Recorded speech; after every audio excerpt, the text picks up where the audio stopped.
Welcome to the Mobile Home Park Mastery Podcast, where you will learn how to identify, evaluate, negotiate, perform due diligence on, finance, turn around, and operate mobile home parks.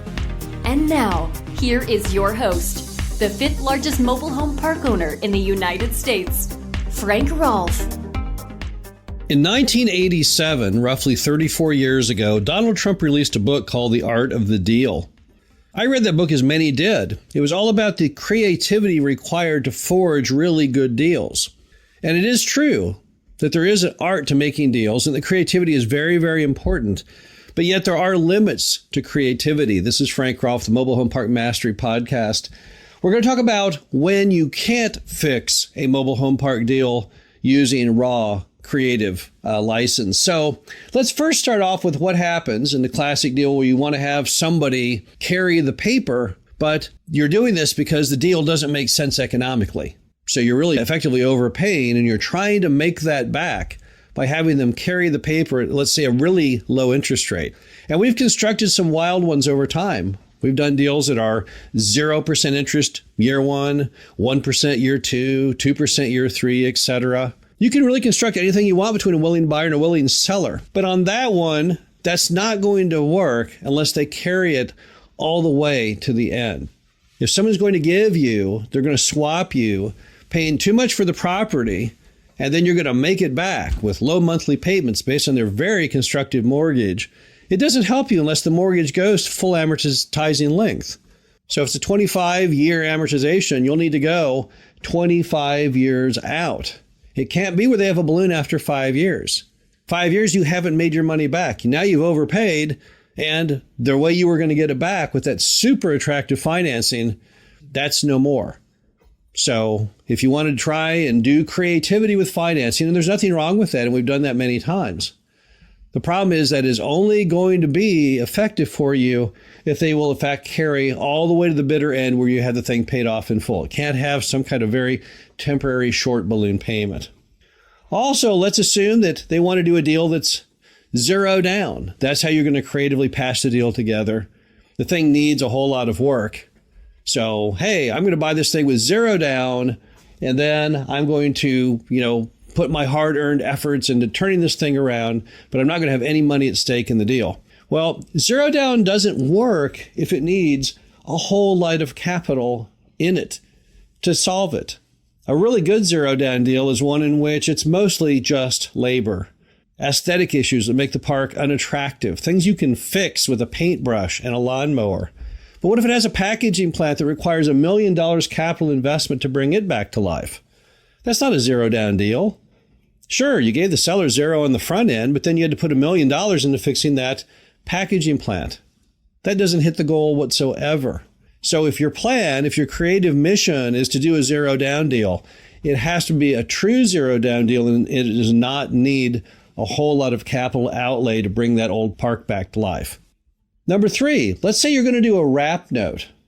So the seller's concept, let's go over what a wrap note is. So a wrap note is when the seller already has a mortgage, and you're basically going to kind of assume that, not exactly above board, and you're going to give them some money, and they're going to take back another second. So it's kind of like assuming their note, slamming a second on top of that. Now, typically those things aren't really effectively legal, not for the seller to do. As a buyer, typically you're not in any really peril on it. But they are sometimes in violation of the bank loan that they have between the seller and their lender. And the problem is, what do you do when that thing goes bad? What happens when the bank suddenly says, wait a minute, you weren't allowed to, what is effectively assign the note to this person. We never blessed that. And it blows up. Then what do you do?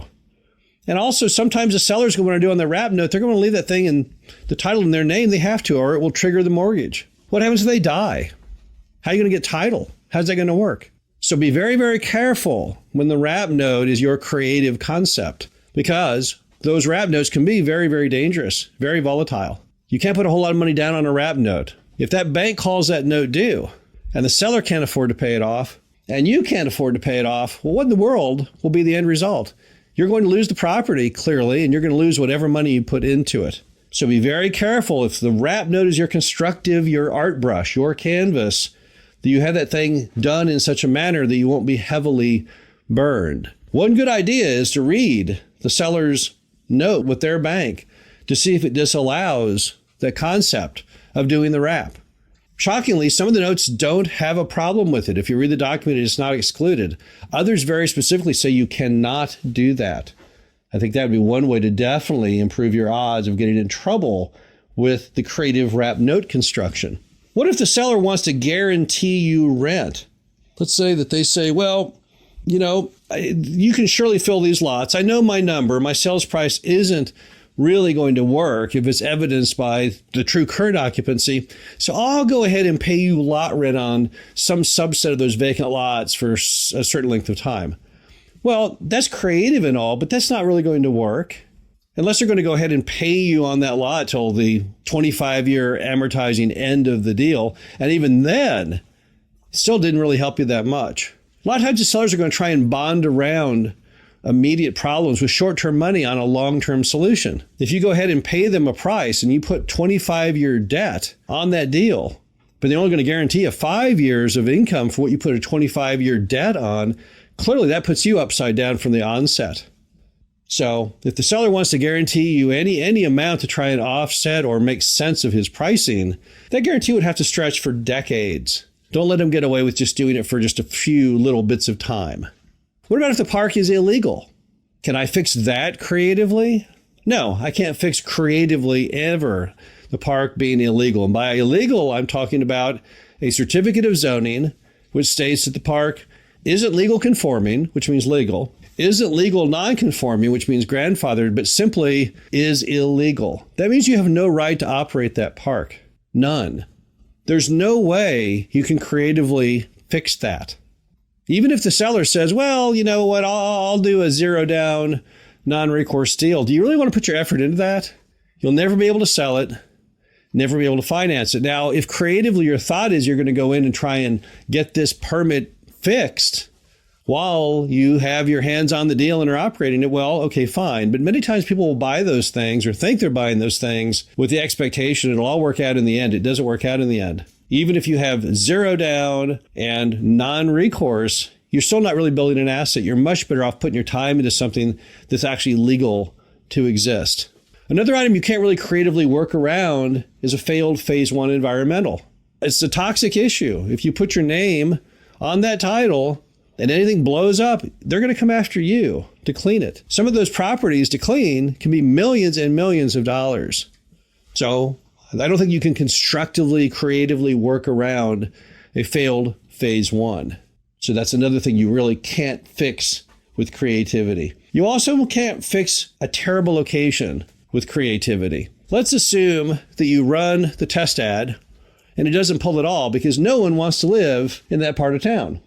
Well, there's no way you can really creatively work around that. Doesn't work. I knew someone once who bought a property over in Gary, Indiana. And Gary has a terrible reputation in real estate circles as an area you don't want to own because traditionally there's not a whole lot of demand. A lot of lenders won't even make loans there. Well, his creative gimmick was he would try and come up with another way to express Gary, Indiana without saying the words Gary, Indiana. Problem was it didn't really work because anyone who looked at the map saw it was in Gary, Indiana. So I'm just really not convinced that I've ever seen anyone successfully get around a bad location with creativity. I'm not sure you can do it. You also can't fix insanely high density that I've ever seen with creativity. Now, I did see someone recently who did. There was somebody who had a park out in California and super high density, and the homes were clearly too close to each other. They violated all of the fire marshal's guidelines on spacing between homes. So what the guy did was he built a fireproof cinder block wall between each home. Now, the problem is it was insanely expensive to build a correctly designed and built fire-blocking wall of concrete blocks. Of course, in Los Angeles, you can afford to do that because the value of an occupied lot there can easily be $100,000, $150,000. But that's not going to work over in Illinois or in Arkansas or some other state.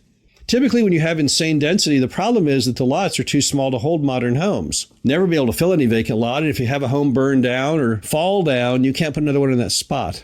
So once again, you can't creatively get around it. Now, you can do a little creativity on that one You can go ahead and take 2, 3, or even 4 of these tiny lots and make them into one normal sized lot. But just remember, look what's happened to you as far as your total number of lots when you do that. If you had 100 lots that are tiny and you decided it took 4 tinies to make one normal today, you really only have a 25 space park, right? So again, there's very much limits on your creativity when you have extremely high density.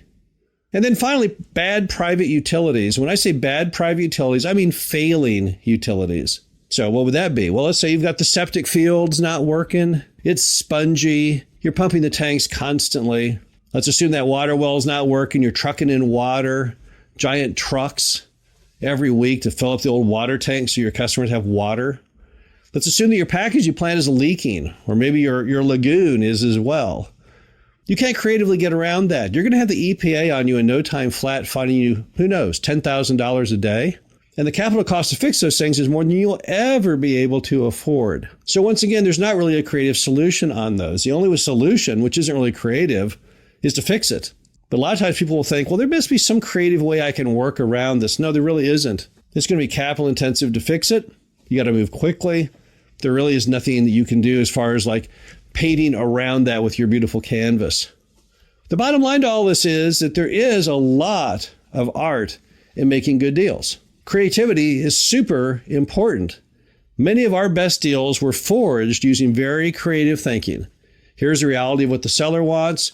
Here's the reality of what we want.